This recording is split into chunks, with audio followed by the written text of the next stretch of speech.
തളരാനും തോറ്റുപോകാനും ഒരുപാട് കാരണങ്ങളുണ്ട്. പക്ഷേ ജയിക്കുവാൻ ഒറ്റ കാരണമേ ഉള്ളൂ. അത് ജയിക്കണമെന്നുള്ള നമ്മുടെ തീരുമാനമാണ്. അത് കുട്ടികൾക്ക് മനസ്സിലാക്കി കൊടുക്കണം. ക്ഷമിക്കുന്നത് തോൽവിയല്ലെന്നും ഈ ലോകത്ത് ജയിച്ചവരിൽ ഭൂരിഭാഗവും ക്ഷമിച്ചവരായിരുന്നുവെന്നും അവരെ പഠിപ്പിക്കണം.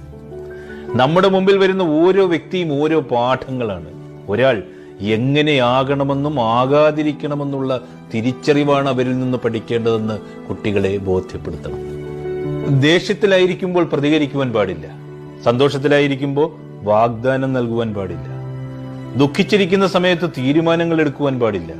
മറ്റുള്ളവരെ സഹായിക്കാതെ നമുക്ക് നമ്മെ സഹായിക്കാനാവില്ല. മറ്റുള്ളവരുടെ ജീവിതം ധന്യമാക്കാതെ നമ്മുടെ ജീവിതവും ധന്യമാക്കാനാവില്ല. മറ്റുള്ളവരുടെ അഭിവൃദ്ധിക്കായി ശ്രമിക്കാതെ നമുക്കൊരിക്കലും അഭിവൃദ്ധി ഉണ്ടാവുകയില്ല. ഇതൊക്കെയാണ് നമ്മൾ മക്കൾക്ക് പറഞ്ഞു കൊടുക്കേണ്ടത്.